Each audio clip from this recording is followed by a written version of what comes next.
Amis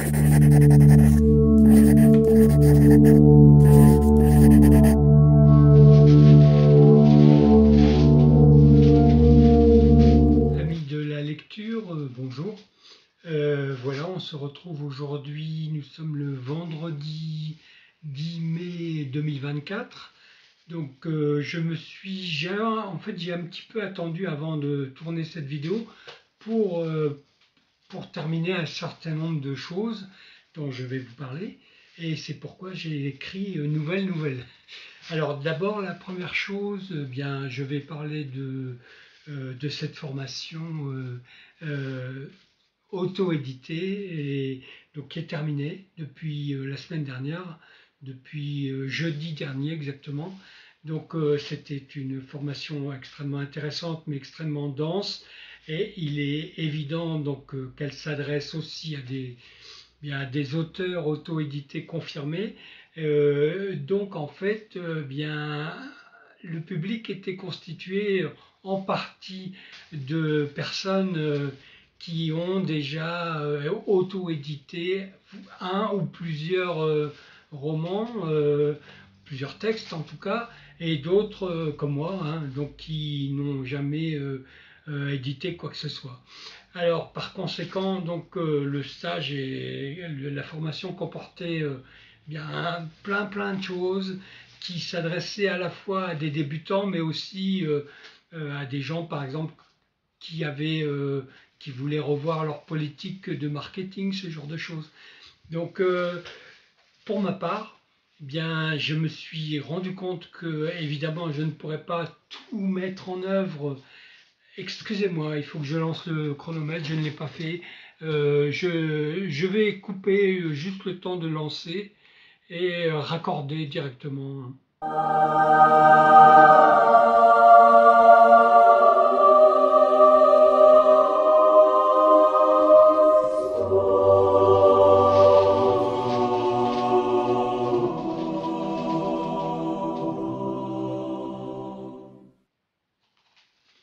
Et voilà, c'est fait, c'est reparti. Donc nous avons maintenant, je peux savoir où nous en sommes en temps et je vais, comme d'habitude, essayer de me tenir autour d'une demi-heure hein, pour pas que ce soit trop long. Alors je reviens donc à cette formation. Donc elle a été très instructive et elle m'a donné un peu les pistes pour débuter. Et je vais vous en parler. Mais évidemment, je n'ai absolument pas la prétention d'arriver au niveau d'un certain nombre d'auteurs auto-édités qui ont déjà une expérience nettement plus riche et développée que la mienne, puisque moi je commence. Bon, enfin bref, l'important c'est d'avoir tout et de savoir comment s'y prendre. Et je pense que là j'ai quelques idées. Alors voici ce qui se passe. D'abord, pour le recueil de nouvelles lui-même, La Corne d'écume, alors j'ai arrêté mon choix à 10 nouvelles. Donc actuellement, il y en a 9 décrites et je prépare la 10e. Alors la 9e, je reviens un peu dessus. Donc c'était cette fameuse nouvelle samedi 26 mars 1983. Et c'est une nouvelle, eh bien j'ai bien fait de l'écrire, je suis très content de l'avoir terminé. Et c'était une expérience d'écriture, comme je vous l'avais expliqué, hein, qui était parfois... alors ce n'est pas une nouvelle qui va vous faire bondir, c'est uniquement réaliste. Tout est réaliste. Il n'y a pas du tout, il n'y a que des faits réels ou qui pourraient l'être. Donc c'est absolument vraisemblable. Et comme je vous l'expliquais, j'ai su à l'épuiser dans mon passé personnel pas mal de choses pour l'écrire et ça m'a comment dire, ça m'a coûté sur le plan personnel de pouvoir d'avoir la force. Je ne pensais pas y arriver, c'est pour ça que c'était important de l'écrire, d'avoir la force d'évoquer ce genre d'événements et de raconter jusqu'au bout, même si évidemment c'est un récit, donc j'ai fait en sorte de de préserver à la fois les gens concernés, parce que ce sont des gens réels, de les transformer donc en personnages de fiction, de modifier leur nom, etc. Enfin, vous connaissez tout ça. Et de me préserver aussi dans le sens où bien, il fallait que je prenne ça comme une histoire, pas comme un événement personnel, mais que je construise une histoire avec quelque chose qui a une origine personnelle.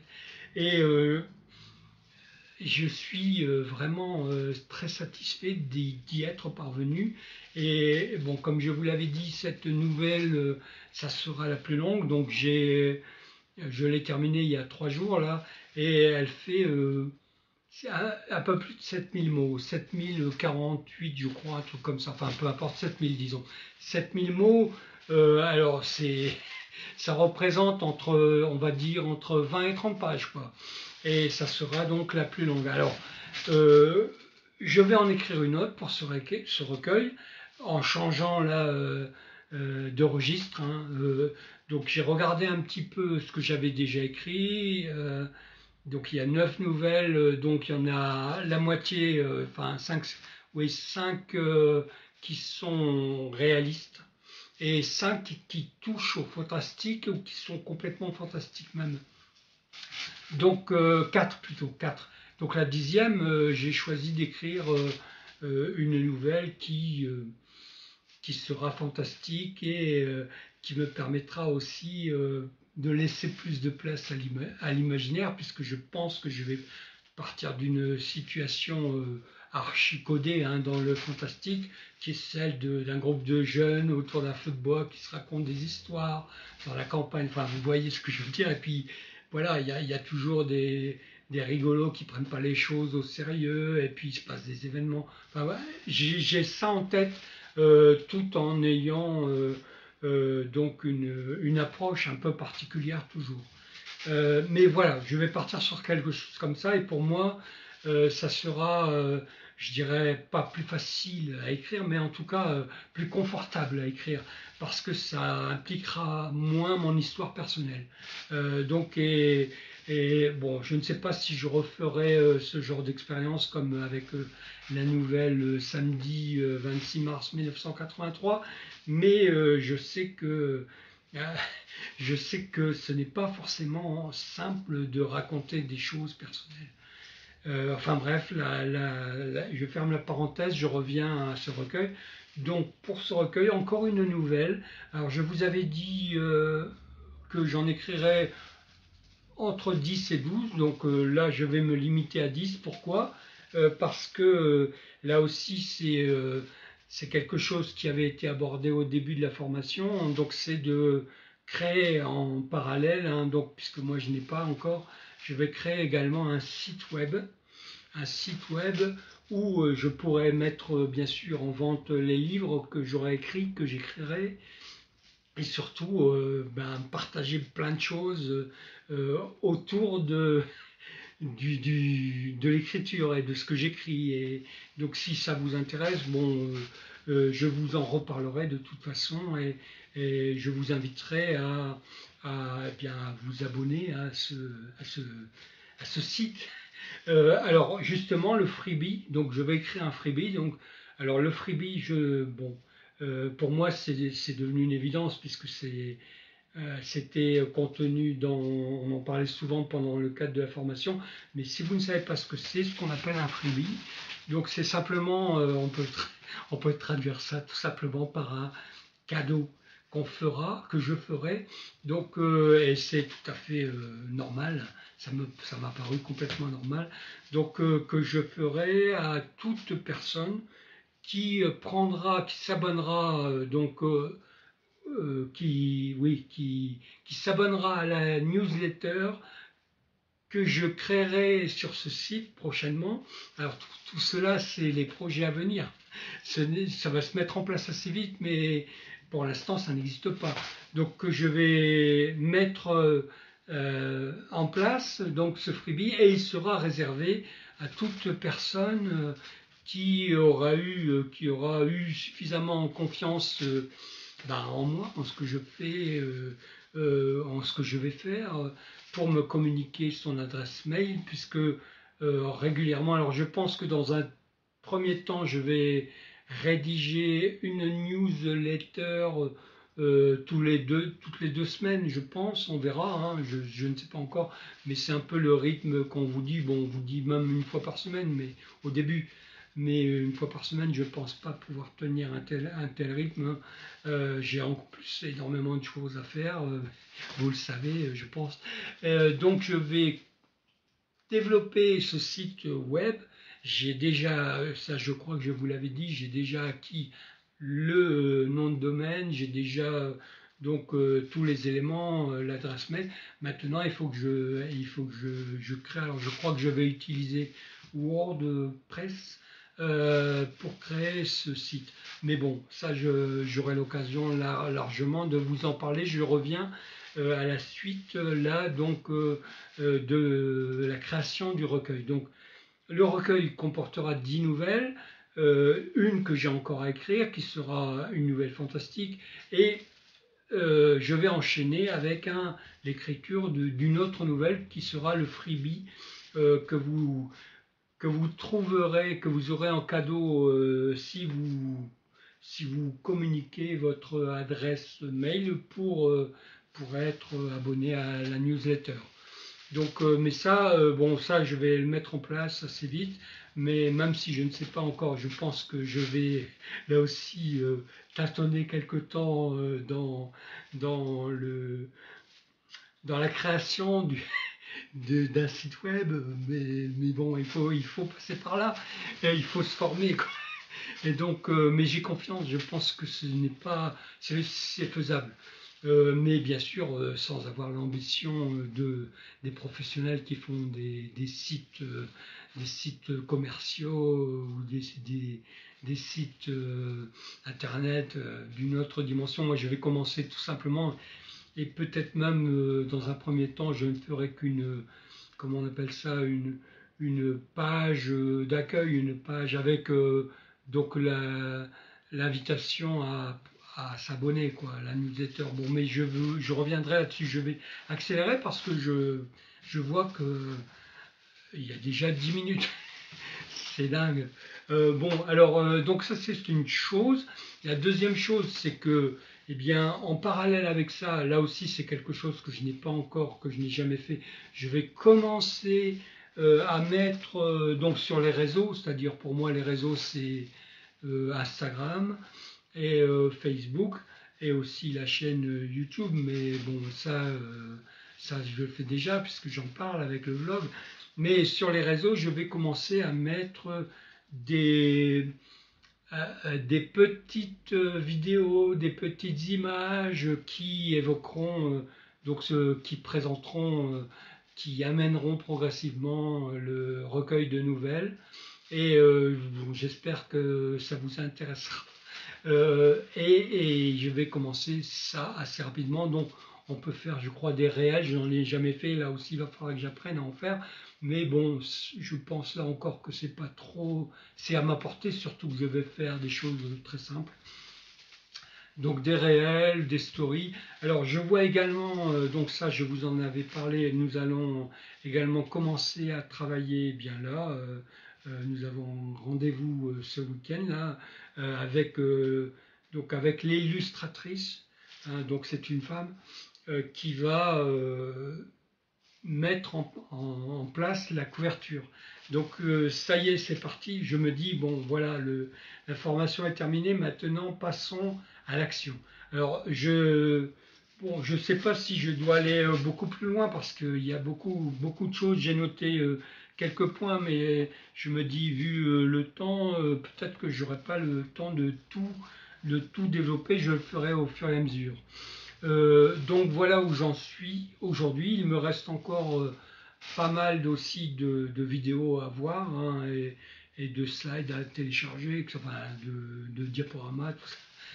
Donc tout ça, ça fait encore partie du travail lié à la formation, mais tous les éléments pour débuter, en tout cas l'auto-édition, je les ai, et je vois à peu près clairement comment procéder. Alors, je fais une petite parenthèse avant de passer maintenant à la lecture et au livre. depuis que, bon, maintenant ça doit faire un petit mois, hein, un mois et demi que je parle de ce qui est pour moi une révolution en quelque sorte dans ma vie, puisque je vais me consacrer à l'écriture sérieusement, sans abandonner la lecture bien sûr, mais je veux dire, ça va devenir le pivot central de ma vie d'écrire. J'ai donc, depuis un mois et demi que j'ai commencé à en parler, j'ai reçu un certain nombre de messages en commentaire, par exemple sur la chaîne YouTube, donc d'encouragement, de soutien, de confiance aussi, et d'enthousiasme, si je puis dire, puisque dans ces messages, il y a aussi des messages où on me dit qu'on a hâte de me lire, etc. Donc j'avoue que, j'avoue que je suis à la fois très content et en même temps, je me dis, mais si ce que j'écris est, je dirais pas nul, mais est pas terrible, je vais me sentir un peu mal à l'aise. Donc j'espère que ça vous plaira. En tout cas, moi, je vous remercie toutes et tous qui me soutenaient et qui m'encourageaient. Et je vous le dis, hein, franchement, vous contribuez aussi à nourrir ma motivation et mon envie d'avancer, de progresser, de faire les choses le mieux possible et dans les meilleures conditions possibles. Et j'espère que ça vous plaira. Maintenant, il faut que je vous dise que, mais je ne sais pas si je peux le dire dès maintenant, mais voilà, j'écris, par exemple, dans ce recueil de nouvelles, ce n'est pas, ce n'est pas des nouvelles qui sont forcément très drôles, hein. Ça ne fait pas forcément rire. Il y en a même un certain nombre qui sont tragiques. Et même beaucoup. Donc je ne prétends pas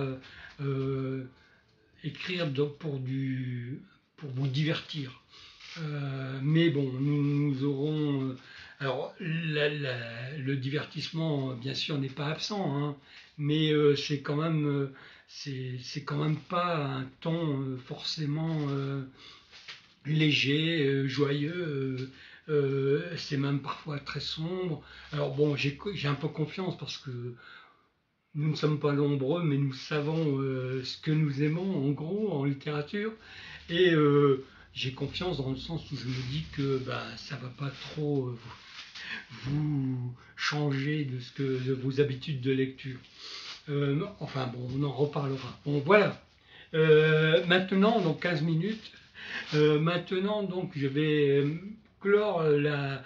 J'ai l'impression d'avoir presque rien dit, hein, mais bon, on aura l'occasion d'en reparler. Et je vais vous parler maintenant lecture. Alors, au niveau lecture, je suis toujours en train de lire Les Mystères de Paris de Zhen Xiu, mais je vous en parlerai quand j'aurai fini l'ensemble des volumes, c'est-à-dire il y a quatre, ouais, il y a quatre volumes en fait. Bon, j'en suis à peu près, j'en suis à la moitié, quoi. Donc je vous en parlerai quand j'aurai tout terminé. Parce que là je peux pas, c'est beaucoup trop tôt. Par contre, je peux vous parler de ma dernière lecture que j'ai terminée. Alors je vous avais annoncé la dernière fois que je lirais. Alors, voilà, Images anciennes de Ramsey Campbell, donc que j'ai terminé et dont je vais vous parler. Alors, Ramsey Campbell, donc c'est un auteur de récits d'épouvante classique moderne. Donc il est exactement de la même génération que Graham Masterton, sauf que Graham Masterton est beaucoup plus populaire en France que Ramsey Campbell. Alors il y a un certain nombre des romans de Ramsey Campbell qui ont été traduits, hein. D'ailleurs moi j'en ai déjà chroniqué deux. Donc je vous mettrai d'ailleurs à la fin, en écran de fin, des liens pour aller vers ces deux chroniques. J'ai chroniqué son premier roman, donc, qui était La poupée qui dévora sa mère. Donc je vous mettrai un lien. Et j'ai également chroniqué, il y a peut-être 2 ou 3 mois, je ne sais plus exactement, un autre roman de lui qui s'appelle La Lune affamée, et qui est donc Ramsey Campbell, hein, si vous ne le savez pas, au début, après il a un peu changé, mais au début c'était un écrivain très très influencé par Lovecraft, et donc le roman dont je vous parle, c'est... alors, comment il s'appelle ce roman? Celui dont je viens de vous parler, mais vous voyez, j'ai ma mémoire qui défaille. J'espère que je vais retrouver. Je vais retrouver le titre ou pas? Même pas. Même pas. Ah, il y a même pas. Ah si, quand même. Oui, La Lune affamée. Bon, excusez-moi. La Lune affamée, donc, qui est... je l'explique, hein, ça dans mon point lecture sur ce roman, qui est un roman très inspiré par Lovecraft, et plus précisément, bon ça j'en parle aussi, plutôt que Lovecraft lui-même, je parlerai de l'un des auteurs qui a influencé Lovecraft, c'est-à-dire William Hodgson, dont j'ai aussi chroniqué un ouvrage. Alors, Ramsey Campbell, c'est un auteur, donc je le disais, de la même génération, un auteur de la même génération que Graham Masterton, moins connu en France que Graham Masterton. Graham Masterton a pratiquement tout ce qu'il écrit est traduit en français, et donc il y a un prix d'ailleurs, Graham Masterton. C'est un auteur à succès en France. En revanche, Ramsey Campbell, beaucoup moins. Alors qu'en Angleterre, Ramsey Campbell, il est anglais, il est né à Liverpool, je crois. Donc Ramsey Campbell est l'un des auteurs classiques de l'épouvante moderne. Là, il est aussi, sinon plus connu que Graham Masterton. Et Ramsey Campbell, donc si vous allez un peu... Bon, il faut parler un peu anglais, c'est vrai, mais sinon vous n'allez pas comprendre grand-chose. Mais si vous allez un peu voir ce qu'il fait, vous voyez qu'il est très souvent interviewé, il fait souvent des conférences, on parle souvent de ce qu'il écrit, de son approche du fantastique, etc. Donc c'est un auteur qui a pignon sur rue en Angleterre. Et moi, c'est un auteur que je lis depuis très très longtemps. Alors bien sûr, c'est un peu limité en français, mais j'ai à peu près tout lu. Et je compte d'ailleurs encore faire une chronique d'un autre roman, qui est le premier roman que j'ai lu de lui en fait, c'est Le Parasite. Mais je vous en parlerai plus tard. Donc pour l'instant, Images anciennes. Alors, Images anciennes, est un roman qui est paru alors en 1989, et donc comme son titre l'indique, c'est une traduction littérale du titre anglais, hein. Images anciennes, en fait, renvoie au cinéma. On parle d'images de cinéma, et plus particulièrement de cinéma bien ancien entre guillemets, c'est-à-dire la grande époque de Bela Lugosi, je crois que les auteurs d'ailleurs, je cherche,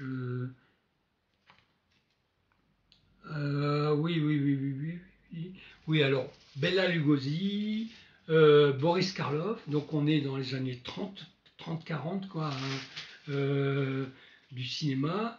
Et voilà ce que va nous raconter ce roman. Alors, je ne vais pas trop vous en dire parce que, comme toujours, hein, je ne veux pas déflorer.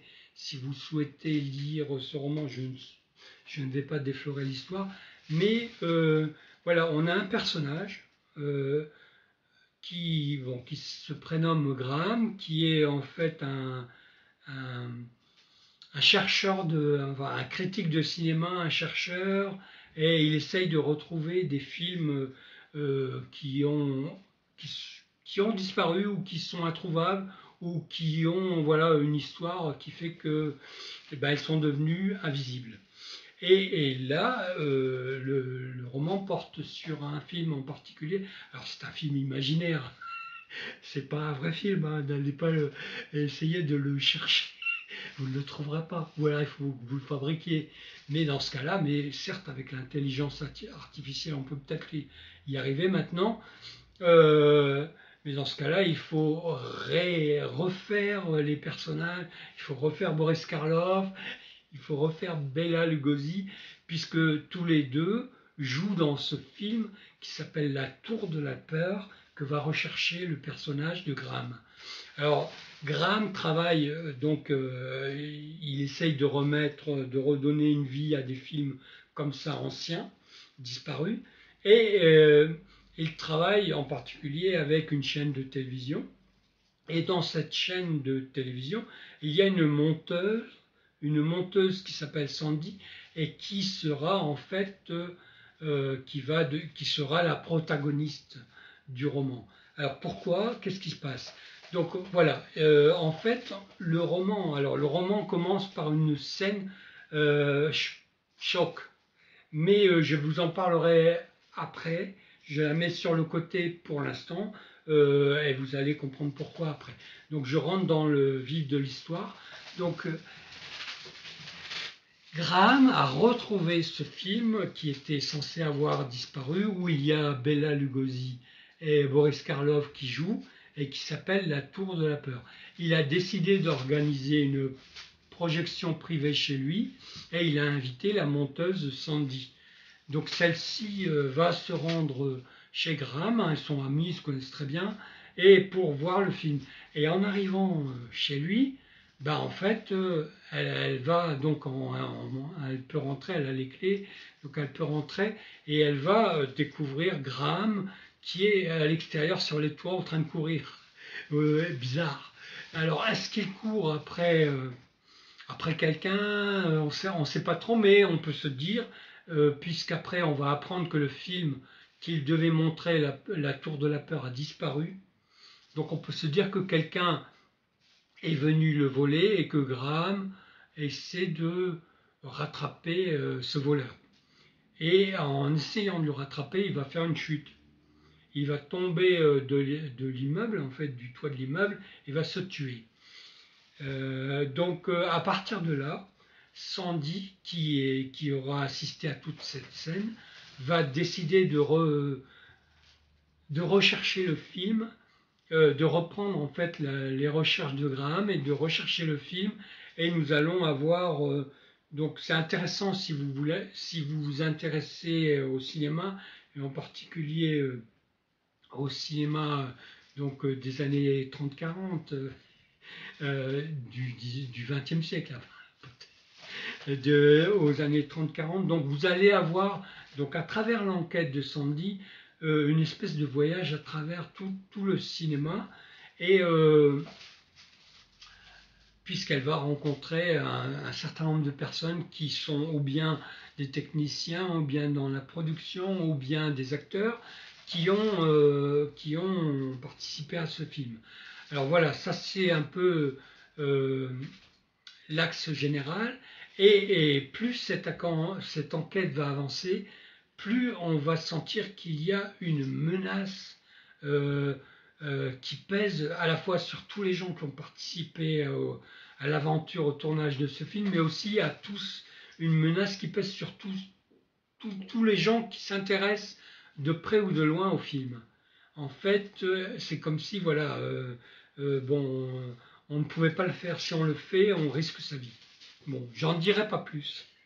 J'en dirai pas plus parce que je vous laisse découvrir tout ça. Je reviens, parce que ça fait déjà 27 minutes, je reviens à cette scène inaugurale. La scène inaugurale, donc, est une scène choc que je ne vais pas vous décrire parce que bon, c'est assez court et bon, autant que vous la preniez comme ça, hein, sans savoir de quoi il retourne. Mais pendant très longtemps, pendant presque tout le roman, je me suis demandé ce qu'elle avait à voir avec l'histoire. Et en fait, à un moment donné, bien on peut rattacher cette scène d'ouverture à l'histoire, mais il y a un petit indice, mais ça va pas plus loin. Et en fait, ben, je n'ai pas réussi à trouver vraiment le lien entre cette scène inaugurale et l'histoire de ce film, La Tour de la Peur. Mais oui, on peut à un moment donné se dire ah oui c'est ça, c'est ça. Bon, ouais, oui c'est pas très précis. Voilà. Donc bon, je m'arrêterai là. Mon avis personnel sur ce roman. Alors moi si vous aimez le genre littérature bon, moderne, classique, fantastique, épouvante, Ramsey Campbell, si vous ne connaissez pas, je vous le conseille. En général, c'est bien écrit, c'est bien traduit, à peu près. Bon, la traduction, c'est tout, mais si, c'est bien traduit. Et ce sont des histoires qui sont extrêmement fouillées. Alors, ce que je n'ai pas dit à propos du roman, donc qui approfondit beaucoup l'histoire du cinéma, c'est que Ramsey Campbell lui-même a été est un grand connaisseur de cinéma. Il a d'ailleurs été critique de cinéma et un certain nombre de ses... Alors en France on ne sait pas bien sûr puisque comme je vous le disais il n'est pas très lu mais il n'est pas très connu en France mais un certain nombre de ses récits ont été adaptés au cinéma et sont devenus des films et c'est souvent lui qui a d'ailleurs écrit en collaboration hein, avec le réalisateur par exemple, qui a souvent écrit donc les scénarios des films, des adaptations de ses romans pour le cinéma. Donc il connaît très très bien le cinéma et ça, là aussi, hein, bon, on apprend pas mal de choses sur le cinéma et sur cette période. Mais voilà. Alors je reviens à mon avis personnel. Je vous conseille de lire du Ramsey Campbell, mais peut-être de ne pas commencer par Images anciennes qui souffre à mon sens de quelques faiblesses, mais de quelques faiblesses narratives. C'est-à-dire qu'il y a un certain nombre, on parlait de la scène d'ouverture par exemple, qu'on a du mal à resituer dans l'histoire. Et donc il y a quelques faiblesses qui donnent l'impression en fait que Ramsey Campbell a écrit ce roman sans non plus trop, ou alors c'est la traduction, je ne sais pas, mais sans vouloir aller au fond des choses. Donc moi je ne vous conseillerais pas de commencer par celui-là parce que c'est pas par celui-là que vous apprécierez le plus Ramsey Campbell. Alors si vous voulez vous y intéresser, donc je vous invite à aller voir déjà les chroniques que j'ai pu faire sur cet auteur. Son premier roman, donc La poupée qui dévora la mère et sa mère, est, est, est parfaitement abordable. Image ancienne, pas image ancienne, mais à chaque fois j'ai un trou. Je reprends le titre. La lune affamée. La lune affamée aussi est pas mal, même à la limite, c'est peut-être l'un des romans par lesquels il est le plus simple d'aborder Ramsey Campbell. Et je vous parlerai aussi du Parasite, hein, moi qui est le premier roman que j'ai découvert de lui et qui m'a vraiment marqué pour cette approche. Alors là, on est dans le Parasite, on est autour de la possession. Et cette manière de raconter la possession m'a beaucoup impressionné. Voilà, donc je m'arrête là pour Ramsey Campbell. Voilà, donc Images anciennes, pas mal, mais pas complètement satisfaisant. Du coup, qu'est-ce que je vais lire? Alors, j'ai pas encore tout à fait terminé le livre Lieux hantés, mais que je lis un petit peu en dilettante, hein, parce que bon, finalement, bah, c'est un peu comme des nouvelles, quoi. C'est comme un peu un recueil, mais un recueil de cas, d'exemples de phénomènes surnaturels, ou en tout cas de phénomènes euh, qui pourraient paraître surnaturels, et l'auteur à chaque fois s'efforce de voir en quoi ça pourrait pas être au contraire simplement un phénomène rationnel. Mais ça, je crois que je vous l'avais dit, hein. Ou en tout cas rationalisable. Et puis voilà. Donc, nouveau roman que je vais commencer, c'est justement, on parlait de lui tout à l'heure, on parlait de Graham Masterton, et c'est le roman qui a obtenu le prix donc Graham Masterton de cette année 2024. Il s'agit d'un roman de Henry Lovenbroek, Les disparus de Blackmore. Les disparus de Blackmore, Henry Lovenbroek. Alors, je n'ai pas encore commencé. Je vous lis juste un tout petit peu la quatrième de couverture. Donc, Les disparus de Blackmore, octobre 1925. Alors, oui, si, il y a un petit truc quand même. C'est qu'il y a en exergue, là, au tout début, il y a une dédicace, oui. Le livre est dédié au maître de Providence. Et évidemment, le maître de Providence, c'est Lovecraft. Donc, et aux habitants d'Origny aussi, auprès desquels ils s'excusent d'avoir un petit peu transformé leur belle petite île.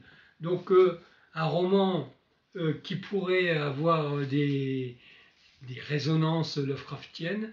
Je vous lis le début de la quatrième de couverture. Octobre 1925 à Blackmore, une île coupée du monde au large de Guernsey. Meurtre et disparition sèment la terreur alors que la police piétine Lorraine Chapelle. Alors ça aussi, je pense que c'est un fait historique, hein, puisque c'est un roman qui mêle à la fois donc fiction, mais aussi roman historique, quoi. Donc, en particulier ce personnage donc de Lorraine Chapelle. Lorraine Chapelle, qui est la première femme diplômée de l'Institut de criminologie de Paris. Voilà, donc ça c'est je crois que ça c'est un fait. Lui-même, je crois qu'il en parle dans une interview que j'ai vue. Donc, Lorraine Chapelle, première femme diplômée de l'Institut de criminologie de Paris, est appelée en renfort. Cette cartésienne irréductible va devoir mener l'enquête aux côtés d'Edward Pierce, qui se présente comme détective de l'étrange. Voilà, bon, je ne peux pas vous en dire plus, puisque je n'en sais pas plus, je n'ai pas commencé. Et en tout cas, bon, oui, c'est vrai que quand on lit juste ce premier paragraphe-là, de la quatrième de couverture, on s'attend déjà à un certain type d'histoire.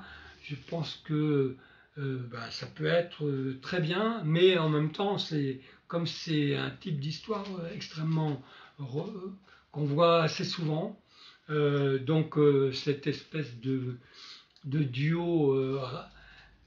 Alors je crois que Henry Lovenbroek dit lui-même que ces deux personnages-là, Lorraine et Edward, eh bien c'est un peu, on peut penser à des proto Mulder et Scully dans X-Files. Donc voilà, c'est un peu, on a un peu le même genre de duo. Bon, je vous en reparlerai. Je vois que là, on est à 37 minutes. Je vous en reparlerai quand je l'aurai lu. Et pour le moment, eh bien, je vais m'arrêter là. Et vous voyez qu'il y a énormément de choses qui se préparent. Et je vous remercie encore vraiment du fond du cœur parce que ça me touche beaucoup et ça m'encourage beaucoup de vos commentaires de soutien. À bientôt.